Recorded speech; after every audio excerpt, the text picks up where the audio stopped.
बच्चों, चलिए प्रश्नों को देखते हैं। हमारा प्रश्न है GIFT में क्या होता है। पहला विकल्प युग्मनज का स्थानांतरण फैलोपियन नलिका में, दूसरा विकल्प भ्रूण का स्थानांतरण गर्भाशय में, तीसरा विकल्प शुक्राणु और अंडाणु के मिश्रण का स्थानांतरण गर्भाशय में, चौथा विकल्प शुक्राणु और अंडाणु के मिश्रण का स्थानांतरण फैलोपियन नली में। तो बच्चों, सबसे पहले हम लोग अपने प्रश्न की मुख्य अवधारणा को देखते हैं। मुख्य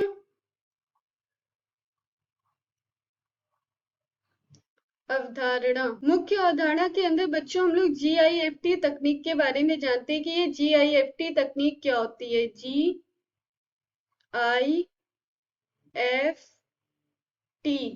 तकनीक। पहले इस तकनीक का पूरा नाम देखते हैं।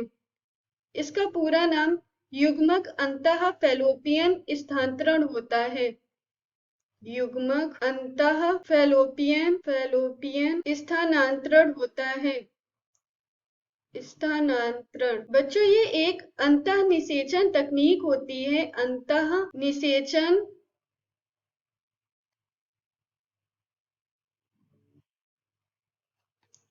तकनीक। बच्चों, इस तकनीक के अंदर जो स्त्रियां अंडाणु उत्पन्न करने में सक्षम नहीं होती हैं, परंतु वे स्त्रियां निषेचन तथा भ्रूण परिवर्धन हेतु उचित वातावरण प्रदान कर सकती हूँ, उनके लिए दाता स्त्री से अंडे को लेकर के उनके पति से शुक्राणु एकत्रित करके उन स्त्रियों की फैलोपियन नलिका में पहुंचा दिया जाता है। और इसी विधि को हम लोग GIFT कहते हैं। दाता से अंडाणु को लेकर के और उनके पति से शुक्राणु को लेकर के उन मादा में भेजा जाता है जो अंडाणु उत्पन्न करने में सक्षम नहीं होती हैं। अंडाणु उत्पन्न करने में सक्षम नहीं होती हैं, किंतु निषेचन की क्रिया के लिए ये योग्य होती हैं। तो इनके अंदर निषेचन की क्रिया होती है। तो दाता का अंडाणु और पति का शुक्राणु दोनों को मादा की फैलोपियन नलिका में भेजा जाता है। फैलोपियन नलिका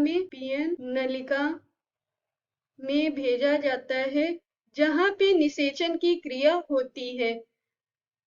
तो बच्चों, ये थी हमारी GIFT। तो जैसा कि पहला विकल्प दिया गया है युग्मनज का स्थानांतरण फैलोपियन नलिका में, तो ये विकल्प हमारा सही है कि फैलोपियन नलिका में युग्मनज का स्थानांतरण होता है। दूसरा विकल्प है भ्रूण का स्थानांतरण गर्भाशय में, ये विकल्प हमारा गलत है। तीसरा विकल्प है शुक्राणु और अंडाणु के मिश्रण का स्थानांतरण गर्भाशय में, ये भी विकल्प हमारा गलत है। चौथा विकल्प शुक्राणु और अंडाणु के मिश्रण का स्थानांतरण फैलोपियन नलिका में, ये भी विकल्प हमारा गलत है। तो बच्चों, सही उत्तर हमारा युग्मनज का स्थानांतरण फैलोपियन नलिका में। आशा करते हैं आपको समझ में आया होगा। धन्यवाद।